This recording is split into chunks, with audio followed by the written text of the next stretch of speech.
નમસ્કાર, આપ જોઈ રહ્યા છો જીએસટીવી ન્યૂઝ અને યસ ડોક્ટર કાર્યક્રમ સાથે હું છું ધ્વની।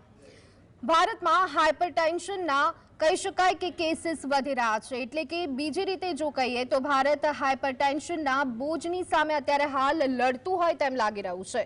હાઇપરટેન્શનના કારણે યુવા વયના લોકો સૌથી વધુ ચિંતાજનક સ્થિતિમાં છે। હાઇપરટેન્શનના કારણે સર્જરી જેવી જટિલ સારવારમાં પણ ઘણી બધી તકલીફ પડતી હોય છે, પરંતુ હાઇપરટેન્શનથી પીડાતા દર્દીઓની સારવાર માટે મેરિંગો સિમ્સ હોસ્પિટલે ગુજરાતમાં સૌપ્રથમ વખત રેનલ ડિનરવેન્શન થેરાપી એટલે કે આરડીએનની રજૂઆત કરી અને તબીબ જગતમાં એક નવું જ સીમાચિહ્ન હાંસલ કરી લીધું છે અને કહી શકાય કે હાઇપરટેન્શનના દર્દીઓ માટે પણ એક સારા સમાચાર છે। ડોક્ટર કેયુર પરીખે 13 વર્ષ પહેલા હાઇપરટેન્શનથી પીડાતા 4 દર્દીઓની સારવાર કરી હતી। હાઈ બ્લડ પ્રેશરનો સામનો કરવા માટે વૈશ્વિક સ્તરની સ્પાઇરલ ડિનરવેન્શન સિસ્ટમ અપનાવનારી મેરિંગો સિમ્સ હોસ્પિટલ ગુજરાતમાં સૌપ્રથમ છે।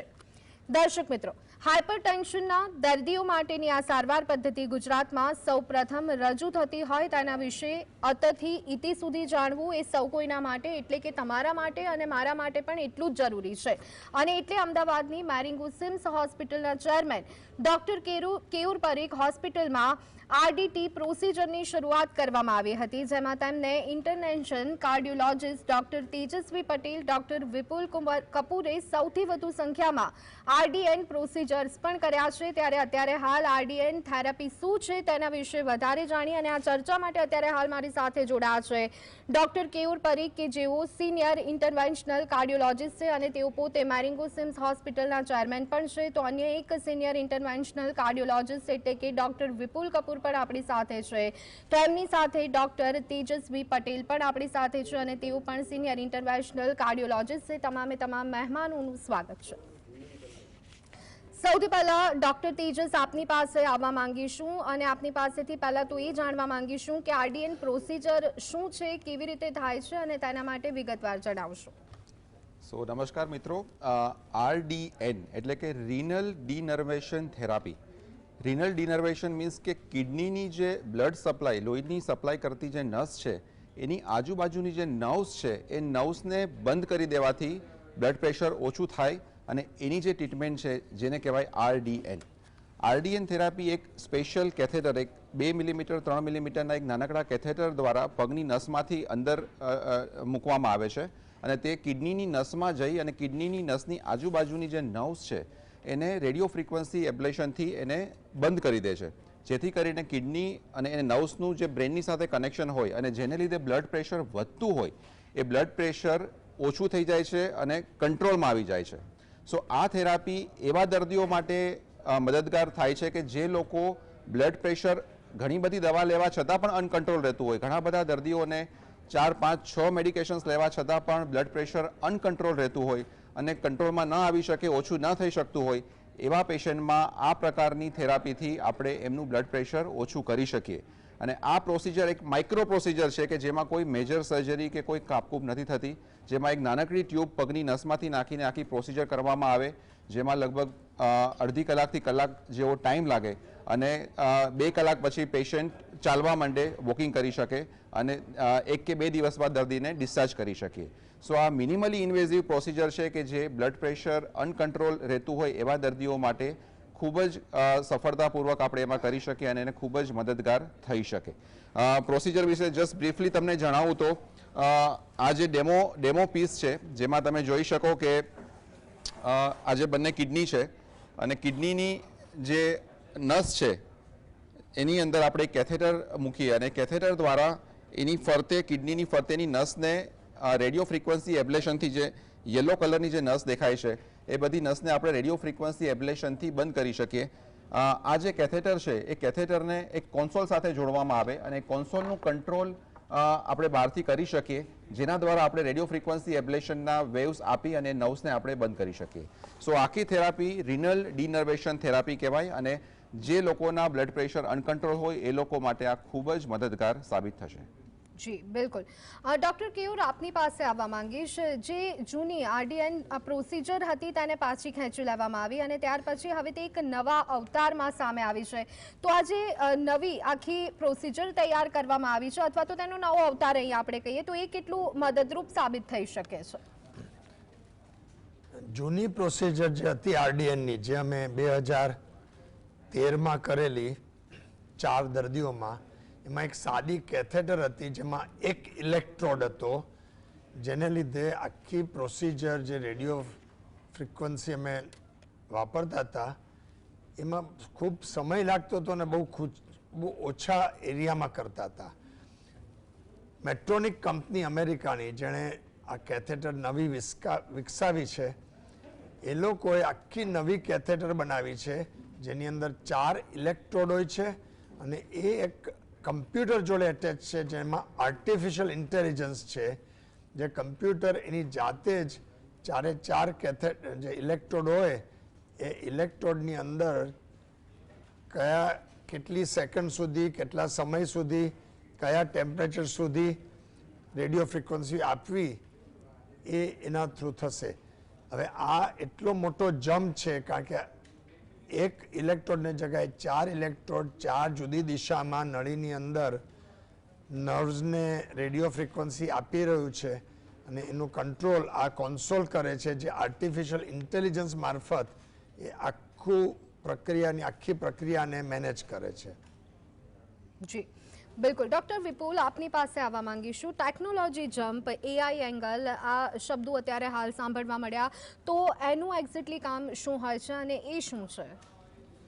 નમસ્કાર મિત્રો, આ પ્રશ્ન બહુ આજના જમાનામાં બહુ અગત્યનું છે.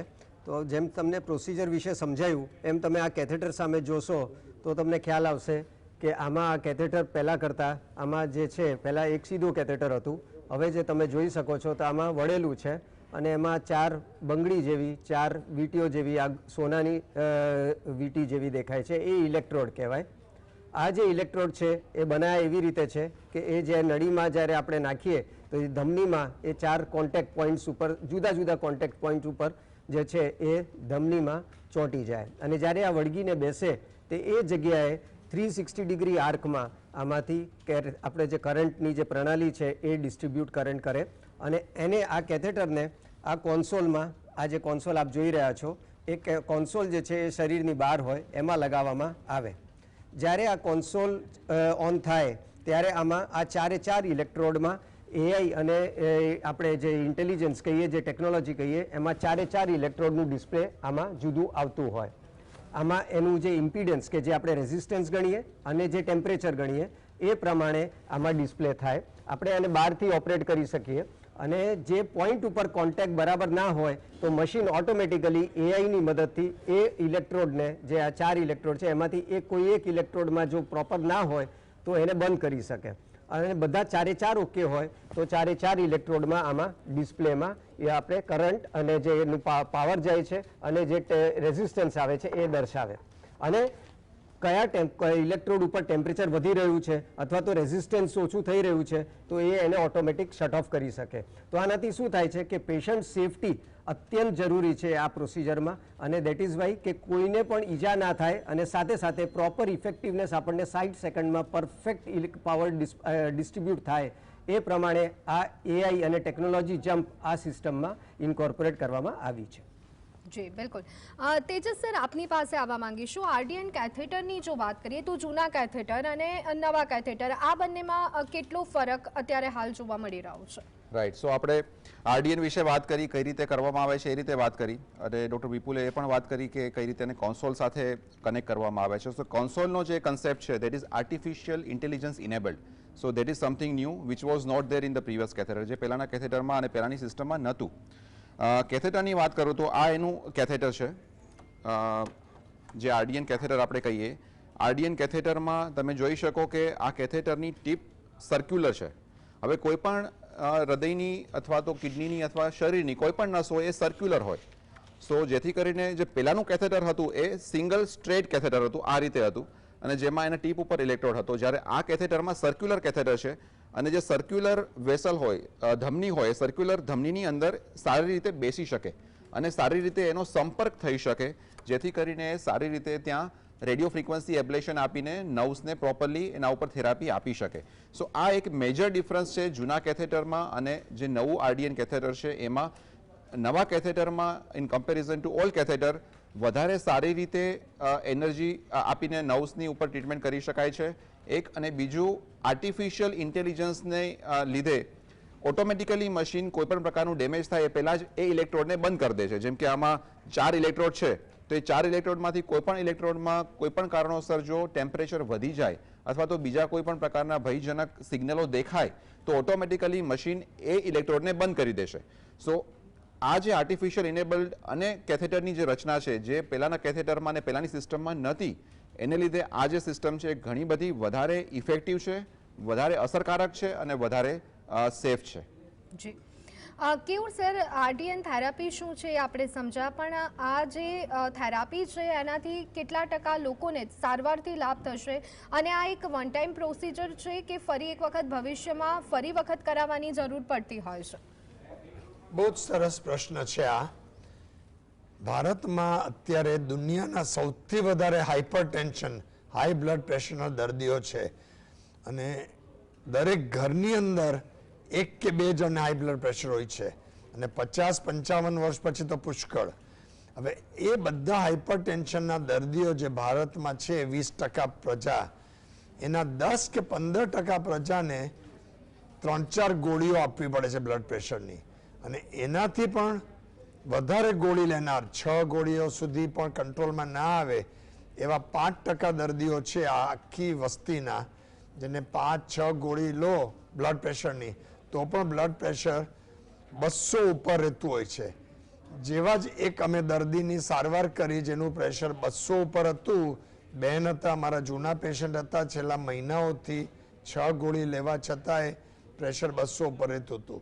એટલે આપણી ભારત દેશની 125 કરોડની વસ્તીમાં ગણવા બેસીએ તો આવા લાખો ને લાખો દર્દીઓ છે. ગુજરાતમાં એ લાખો અને ભારતભરમાં કરોડમાં આંકડો આવશે. એટલે આ દર્દીને 6 ગોળીઓ વર્ષો સુધી લીધા પછી પણ, યા 5 ગોળીથી વધુ, તો એ લોકોને આ થેરેપી કરવી જોઈએ. આ થેરેપીની અસર થતાં મહિના જેવું થાય, છતાંય અમારા દર્દીને 2 દિવસમાં જ બ્લડ પ્રેશર 200 થી 140 થઈ ગયું, અને 1 દિવસમાં તમે રજા આપી દીધેલી. તો પેશન્ટોની ગોળીઓને જો પ્રમાણ છે ઘટી જશે, લકવા, હાર્ટ એટેકનું પ્રમાણ ઘટી જશે. અને અત્યારે એવું લાગી રહ્યું છે કે આની અસર વર્ષો સુધી ચાલશે. હા, આગળ જતા ફરીવાર બ્લડ પ્રેશર વધવા માંડે તો આ પ્રોસિજર બહુ સિમ્પલ છે, એમાં કોમ્પ્લિકેશનની માત્રા 0.5% પણ ઓછી છે, તો એની ઉપયોગિતા બહુ જ આવશે, અને દર્દીઓને બહુ જ હજારો, લાખો, કરોડો દર્દીઓને ફાયદો થશે. જી બિલકુલ. ડૉક્ટર વિપુલ, આપની પાસે આવવા માંગીશ. જે રીતે સરે કહ્યું કે આ પ્રોસિજર એકદમ સરળ છે, પણ હજી પણ આપણે જોતા હોઈએ છીએ કે પ્રોસિજરનું નામ સાંભળતાની સાથે જ લોકો ચિંતામાં જોવા મળતા હોય છે. તો વધુ ઊંડાણપૂર્વક જો સમજાવું તો આમાં કોઈ પણ કોમ્પ્લિકેશન થવાની શક્યતાઓ રહેતી હોય છે? આફ્ટર થેરાપી, બિફોર થેરાપી પરિસ્થિતિ શું રહેતી હોય છે? જેમ કેયુરભાઈએ સમજાયું, આ પ્રોસિજર અત્યંત સેફ છે. એઆઈની મદદથી, જેમ આપણે આગળ પણ વાત થઈ, આ મશીન એન્શ્યોર કરે છે કે દર્દીને કોઈ પણ થતી કોમ્પ્લિકેશનથી પહેલાંથી અટકાવો કરી શકાય. ક્યાંય પણ એમને મશીનને લાગે કે ભાઈ ટેમ્પરેચર વધી રહ્યું છે કે ક્યાંય કે કોન્ટેક્ટ લૂઝ થઈ રહ્યું છે, તો ઓટોમેટિકલી 4 ઇલેક્ટ્રોડ અથવા તો એ પર્ટિક્યુલર ઇલેક્ટ્રોડને એ શટ ઓફ કરી શકે છે. તો પ્રોસિજર રિલેટેડ કોમ્પ્લિકેશન્સ બહુ જ નિમ્ન છે. જેમ સાહેબે કીધું એ પ્રમાણે 0.5 કે 1%, કે જે કોઈ પણ એવરેજ પ્રોસિજરનું કોમ્પ્લિકેશન રેટ હોય એનાથી વધારે આ પ્રોસિજરમાં કોઈ પ્રોસિજર રિલેટેડ કોમ્પ્લિકેશન થતા નથી. ઇનફેક્ટ તમે ગણો તો પેશન્ટને બીપી કંટ્રોલમાં આવી શકે, એની દવા ઓછી થઈ શકે, તો બીપીની કોમ્પ્લિકેશન થવાની શક્યતાઓ ઘટી જાય. દવાઓથી થતી કંઈ સાઇડ ઇફેક્ટ હોય કે આડઅસર થતી હોય તો એ ઘટી શકે. તો એવું કોઈ સાઇડ ઇફેક્ટ લાંબા ગાળે પણ ઇમિડિયેટ પ્રોસિજર કરતા હોય ત્યારે, હોસ્પિટલમાં હોય ત્યારે, અને ઘરે ગયા પછી પણ, અને લાંબા ગાળે 3 મહિને, 6 મહિને, વર્ષે, 3 વર્ષે, જ્યાં સુધી આ સ્ટડી પણ થઈ છે એ સ્ટડીઓમાં પણ, અથવા તો આપણે જોયેલા જૂના પેશન્ટોમાં પણ આ થેરેપીથી લાગતી વળતા કોઈક સ્પેસિફિક કે કોઈક સિરિયસ સાઇડ ઇફેક્ટ જોવા મળ્યા નથી. જી ડૉક્ટર કેયુર, આપની પાસે આવવા માંગીશ અને જાણવા માંગીશ કે આ જે પ્રોસિજર છે એ સામાન્ય રીતે કેટલી ખર્ચાળ રહેતી હોય છે, અને સાથે આપની પાસેથી એ પણ જાણવા માંગીશું કે હોસ્પિટલમાં આફ્ટર પ્રોસિજર દર્દીએ કેટલા સમય માટે રોકાવું પડે છે અંડર ઓબ્ઝર્વેશન? આ પ્રોસિજર અત્યારે આ કેથેટર જે આવે છે એ 6 લાખ રૂપિયાની થાય છે અને હોસ્પિટલની અંદરનો ખર્ચો 2 લાખ. એટલે પહેલી નજરે તો આપણને લાગશે કે આટલી બધી મોંઘી, પણ આ બહુ જ રિસર્ચ કરીને કંપનીએ બહાર પાડી છે. પણ જે આપણે ભારતમાં વર્ષોથી જોઈ રહ્યા છે કે જેમ જેમ કોમ્પિટિંગ કંપનીઓ આવશે એમ એમ આના ભાવ ઓછા થશે, ભારતની જીડીપી વધશે, એમ આપણી કેપેસિટી વધશે. સાથે સાથે એ જોવાનું કે આ પ્રોસિજર આપણે ફક્ત 4-5 ગોળીઓથી વધારે દરરોજની લેતા હોય એવા દર્દી, તો એ લોકોનો બીપી કંટ્રોલ કરવાનો ખર્ચો જ ઘણીવાર 10,000 થી 15,000 રૂપિયા મહિને થાય છે, જે વર્ષે 1,00,000-1.5 લાખ રૂપિયા થાય. તો 5-7 વર્ષની અંદર આનાથી વધારે થાય અને સાથે લકવો થાય, હાર્ટ એટેક થાય. ઇન્સ્યોરન્સ પણ આ પ્રોસિજર કવર કરે છે. અમે જે સૌ પ્રથમ પેશન્ટ કર્યું તેમાં ઇન્સ્યોરન્સ જેને હતો તો પૂરેપૂરી એપ્રુવલ આપી, કારણ કે ભારત સરકાર મંજૂર છે.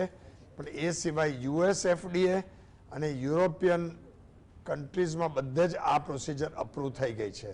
એટલે મોંઘી હોવા છતાં લાંબા ગાળે આ બહુ જ ફાયદાકારક અને ખૂબ ઓછી ખર્ચાળ પ્રોસિજર છે. સામી બાજુ ખૂબ દવાઓ લઈએ, લકવો, પેરાલિસિસ થવાના રિસ્ક વધી જાય, કિડની ઉપર હાઈ બીપી અસર કરે, આંખ ઉપર કરે, તો એ બધા સામે આ પ્રોસિજર અત્યારે બહુ જ સારી કહેવાય.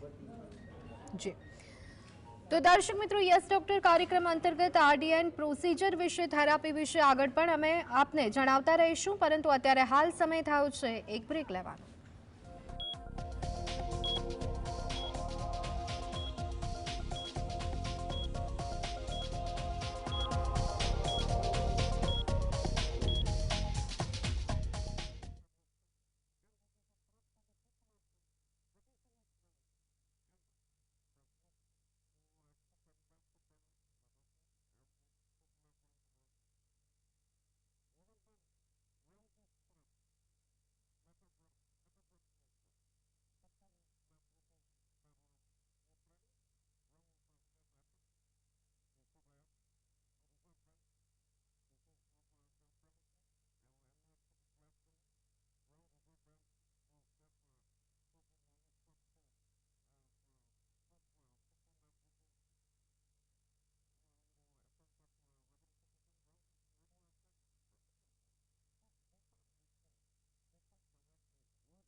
Welcome back. યસ ડોક્ટર કાર્યક્રમમાં બ્રેક બાદ આપનું સ્વાગત છે. આજે આપણે વાત કરી રહ્યા છે હાઇપરટેન્શનના દર્દીઓ માટે એક ખૂબ જ કહી શકાય કે સારી એવી થેરાપી એટલે કે આરડીએન થેરાપી વિશે.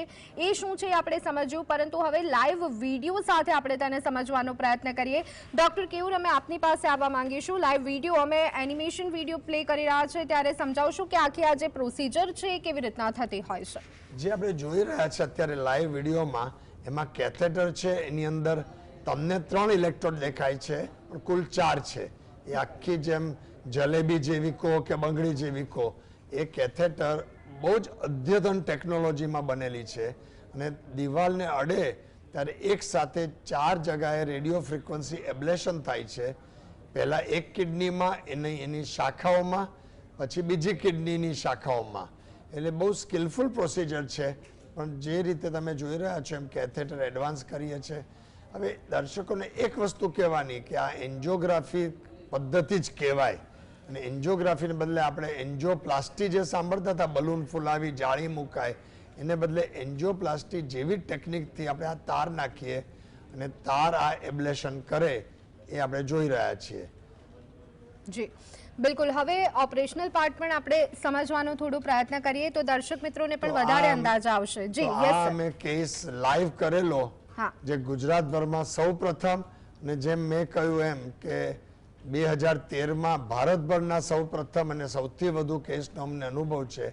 તો એન્જિયોગ્રાફીની આ લેબ છે, આ પેલું આર્ટિફિશિયલ ઇન્ટેલિજન્ટ કોન્સોલ છે. મારી સાથે તેજસભાઈ, વિપુલભાઈ ઊભા છે. અને આ કેથેટર કાઢી જે શરૂઆતમાં તમે જોઈ, આ કેથેટર વાંકી ચૂકી છે જલેબી જેવી. જલેબી યાદ રાખજો. તો એ કેથેટર અમને સીધી કરીને અંદર નાખીએ છીએ. કિડનીની આર્ટરીને અમે એન્જિયોગ્રાફીમાં જોઈએ છીએ. કોન્સોલ કનેક્ટ કરીને ટેસ્ટ કરીએ છીએ. સાથે સાથે કાર્ડિયોગ્રામ, બીપી બધું જોતા રહીએ છીએ અને આ પ્રોસિજર થાય છે. જી બિલકુલ. એટલે દર્શક મિત્રો, અહીંયા આપણે સમજ્યું અને વિડીયોના માધ્યમથી પણ એ આપણે સમજવાની કોશિશ કરી કે આરડીએન પ્રોસિજર આખી શું છે, કેવી રીતના થાય છે, એનું રિઝલ્ટ કેવું મળે છે. ત્યારે હવે મોરિંગો સિમ્સ હોસ્પિટલ જ કેમ, એ પણ આપણે ડૉક્ટર્સ પાસેથી જાણીએ. ડૉક્ટર વિપુલ, આપની પાસે આવવા માંગીશ. આ જે નવીનતમ પ્રોસિજર રાખી છે, તો એના માટે મોરિંગો સિમ્સ હોસ્પિટલ શા માટે પસંદ કરવી જોઈએ? સરસ પ્રશ્ન છે અને કદાચ જવાબ બધા જાણીએ પણ છે. મોરિંગો સિમ્સ હોસ્પિટલ નવીનતમ ટેકનોલોજીમાં વર્ષોથી અગ્રસર રહ્યો છે. નવી ટેકનોલોજીમાં અમે જેટલું અનુભવ ધરાવીએ છીએ, કદાચ ગુજરાતમાં કે વેસ્ટર્ન ક્ષેત્રમાં કદાચ જ કોઈ હોસ્પિટલ, પ્રાઇવેટ હોસ્પિટલ ધરાવતી હશે. અને આરડીએન ટેકનોલોજી પણ અમારા માટે નવી નથી. 13 વર્ષ પહેલાં પણ જ્યારે આ જૂનું કેથેટર તમને બતાવવામાં આવ્યું, એ વખતે પણ અમે 4 કેસ જે ભારત વર્ષમાં ટોપ કેસીસ ગણાતા એમાંથી આપણે કરેલા. તો હવે આ ટેકનોલોજી જ્યારે પાછી આવી 10 વર્ષના એક્સટેન્સિવ રિસર્ચ અને સ્ટડી પછી, ત્યારે પણ એ ટેકનોલોજીને આપણે સ્વીકારવામાં અને એને યુઝ કરવામાં આપણે પહેલાં હોસ્પિટલ, પ્રાઇવેટ હોસ્પિટલ આ ગુજરાતમાં તો ખરા જ, ભારતમાં પણ પ્રથમ હોસ્પિટલોમાં ગણાઈએ. તો જ્યારે અમે કહીએ કે કોઈ પ્રોસિજર સેફ છે, અત્યંત સેફ છે, અસરકારક છે, તો એની પાછળ અમારું એટલું જ અનુભવ અને એની સામે અત્યારે અમે કરેલું એની સાથે જે આપણે સ્કિલ જોઈએ, કે જે આપણે આવડત જોઈએ, એ પણ જોઈએ, ટીમ વર્ક જોઈએ, જે બધું જ સિમ્સ હોસ્પિટલ જેવી સેટઅપમાં બધું જ હાજર છે. અને જ્યારે અમે એને પૂરું પાડીએ ત્યારે જ પેશન્ટને એનું રિઝલ્ટે દેખાય, અને ટૂંકા સમયમાં નહીં, લાંબા ગાળામાં પણ તમે જુઓ તો પેશન્ટ એક સરસ સ્વાસ્થ્ય સાથે જીવી શકે છે. તો ધેરફોર મોરિંગો સિમ્સ હોસ્પિટલ જ્યારે અત્યારે પ્રખરે છે, ટોચે છે, તો એના માટે આવી કોઈ નવી થેરપી આવે તો એના માટે અત્યારે બેસ્ટ હોસ્પિટલ એક સેટઅપ તરીકે ગણાય. અને આ જ નહીં, એના સિવાયના હૃદયથી લાગતી વળતી ગમે તે પ્રોસિજર હોય એ બધું જ સિમ્સ હોસ્પિટલમાં શક્ય છે. અને દેટ ઇઝ વાય આપણે કોઈ બીજે ક્યાં જવાની કે જોવાની જરૂર નથી. જી બિલકુલ. એટલે તમામ ઉપલબ્ધિઓ સાથે અત્યારે હાલ જે ઉપલબ્ધ છે એવી મોરિંગો સિમ્સ હોસ્પિટલની પસંદગી આ થેરાપી માટે કેમ કરવી જોઈએ આપણે જાણ્યું. ડૉક્ટર તેજસ, આપની પાસે આવવા માંગીશ. જીવનશૈલીમાં કયા કયા પ્રકારના ફેરફાર આપણે કરવા જોઈએ? રાઈટ. સો આ પ્રશ્ન બહુ જ અગત્યનો છે મિત્રો. આપણે બધાએ જાણ્યું કે બ્લડ પ્રેશરની ટ્રીટમેન્ટનું આ એક નવું ચેપ્ટર છે, અથવા તો આ નવી ટેકનોલોજી છે. પણ બ્લડ પ્રેશર આવે જ નહીં એના માટે આપણે જો પહેલાંથી પ્રયત્ન કરી શકીએ અને એના માટે આપણી લાઇફસ્ટાઈલને ચેન્જ કરી શકીએ તો એ ઘણું બધું સારું કહી શકાય. બ્લડ પ્રેશરથી આપણે બધાને ખ્યાલ છે કે હાર્ટ એટેકના ચાન્સીસ વધી જાય છે, સ્ટ્રોકના ચાન્સીસ વધી જાય છે, બ્લડ પ્રેશર હાઈ બ્લડ પ્રેશરને લીધે કિડની આંખમાં તકલીફ થઈ શકે, પગની નસમાં બ્લોક આવી શકે. સો બ્લડ પ્રેશર હાઈ બ્લડ પ્રેશરને કંટ્રોલમાં રાખવું ખૂબ જ જરૂરી છે. અને સૌથી પહેલું માધ્યમ છે લાઇફસ્ટાઇલ ચેન્જીસ. લાઇફસ્ટાઇલ ચેન્જીસ એટલે શું? સારું સ્વસ્થ આહાર લેવો. સ્વસ્થ આહારમાં લોટ્સ ઓફ વેજીટેબલ્સ, ફ્રૂટ લઈ શકાય, જમવામાં સોલ્ટનું પ્રમાણ ઓછું કરી શકાય, ફેટી આઇટમ છે અથવા તો ગળપણવાળી આઇટમ છે, હાઈ કેલરીવાળી આઇટમ છે, એ બધી આઇટમ ઓછી કરી શકાય, જેથી કરીને વજન ઓછું રહે અથવા તો વજન ઘટવાનો ચાન્સ ઓછો રહે. સેકન્ડ થિંગ, ડેઇલી એક્સરસાઇઝ અથવા તો વર્કઆઉટ, જેમાં WHOનું એવું રિકમેન્ડેશન છે કે at least 60 minutes in a day, 60 minute એક દિવસમાં 24 કલાકમાં તમારે એક્ટિવિટી કરવી જોઈએ. નોર્મલી હું એવું કહું કે 60 મિનિટ્સ એટલે 4 to 5 કિલોમીટર્સ જેટલું ડિસ્ટન્સ એક કલાકમાં કવર થાય એટલી સ્પીડથી અને એટલી તીવ્રતાથી ચાલવું જોઈએ. એની સાથે સાથે મસલ સ્ટ્રેન્થની એક્ટિવિટી પણ કરી શકાય. અને આ એક્ટિવિટી તમારે રોજે રોજ કરવી જોઈએ. અઠવાડિયામાં એટલીસ્ટ 5 થી 6 દિવસ આ એક્ટિવિટી કરવી જોઈએ. ત્રીજી વસ્તુ, ઇમ્પોર્ટન્ટ વસ્તુ બ્લડ પ્રેશરને કાબૂમાં રાખવા માટે છે કે વજન ઘટાડવું જોઈએ. મેદસ્વીપણું એ બ્લડ પ્રેશર, હાઈ બ્લડ પ્રેશરનું એક મહત્વનું કારણ છે. અને એના માટે સેડેન્ટરી લાઇફસ્ટાઇલ છે, બેઠાડું જીવન છે, આ બધી વસ્તુમાંથી આપણે બહાર નીકળવું જોઈએ અને એક્ટિવિટી અને વર્કઆઉટ ઉપર આપણે ધ્યાન આપવું જોઈએ. ચોથી અગત્યની વસ્તુ છે કે સ્મોકિંગ અને નિકોટિન. આ વસ્તુ બ્લડ પ્રેશર માટે, નળીઓને સંકોચીને એનું બ્લડ પ્રેશર વધારવા માટે ખૂબ જ કારણભૂત છે. અને સ્મોકિંગ અને નિકોટિનનું સેવન કરતા હોય તો એ બધી વસ્તુ બંધ કરવી જોઈએ, જેથી કરીને આપણું બ્લડ પ્રેશર કંટ્રોલમાં રહે અથવા વધે નહીં. અને છેલ્લી વસ્તુ જે ખાસ કરીને હું મારા યુવા મિત્રોને જણાવવા માંગીશ કે સ્ટ્રેસનું લેવલ પણ આપણા રોજબરોજના લાઇફસ્ટાઇલમાં એટલું બધું વધારે છે કે જેને લીધે આપણું બ્લડ પ્રેશર અજાણતા પણ વધારે રહેતું હોય અને એને લીધે બધા કોમ્પ્લિકેશન્સ થતા હોય છે. સો સ્ટ્રેસનું લેવલ ઓછું કરવા માટે યોગા, મેડિટેશન, પ્રાણાયામ આ બધી વસ્તુઓ કરવી જોઈએ અને બને એટલું સ્ટ્રેસ ઓછું રહે માટેના પ્રયત્ન કરવા જોઈએ. મિત્રો, આ બધા પ્રયત્નો કરવા છતાં બી ભારતમાં અત્યારે વર્લ્ડના સૌથી વધારે બ્લડ પ્રેશરના દર્દીઓ છે. અને એ બધાને ઘણા દર્દીઓ એવા પણ છે કે જે લોકો દર્દીઓ દવા લેવા છતાં પણ બ્લડ પ્રેશર કાબૂમાં નથી રહેતું, અથવા તો 4, 5, 6 ગોળીઓ લેવા છતાં પણ બ્લડ પ્રેશર વધારે રહે છે. તો એવા લોકો માટે જે આજે આપણે ચર્ચા કરી કે RDN થેરાપી, રિનલ ડિનર્વેશન થેરાપી, એ આપણને ખૂબ જ મદદરૂપ થઈ શકે. અને એવા લોકોનું બ્લડ પ્રેશર કાબૂમાં લાવવા માટે આ થેરાપી ખૂબ જ સારામાં સારી અને એકદમ સેફ અને ઇફેક્ટિવ થેરાપી છે. જી બિલકુલ. તો દર્શક મિત્રો, આપને બ્લડ પ્રેશર છે, તમે નિયમિત રીતે 2 કે 3 ગોળી લો છો, તેમ છતાં પણ જો આપનું બ્લડ પ્રેશર કાબૂમાં નથી આવતું, તો આજનો યસ ડૉક્ટરનો એપિસોડ આપના માટે ખૂબ જ સારો અને આશીર્વાદરૂપ સાબિત થઈ શકે છે, જેમાં અમે વાત કરી RDN પ્રોસિજર વિશે અને જે પ્રોસિજર વિકસાવવામાં આવી છે ડૉક્ટર કેયુર પરીખ દ્વારા, ડૉક્ટર વિપુલ કપૂર અને સાથે ડૉક્ટર તેજસ પટેલ દ્વારા. તો એ RDN થેરાપી શું છે તેના વિશે આપણે વિસ્તારપૂર્વક માહિતી મેળવી અને સાથે તેના પરિણામો કેવા મળે છે તેના વિશે પણ આપણે જાણવાનો પ્રયત્ન કર્યો. ત્રણે મહેમાનો આપણી સાથે જોડાયા હતા. તમામ ડોક્ટર્સનો ખૂબ ખૂબ આભાર. તો દર્શક મિત્રો, યસ ડોક્ટર કાર્યક્રમમાં અત્યારે બસ આટલું. ફરી એક વખત મળીશું, ત્યાં સુધી આપશો રજા. નમસ્કાર.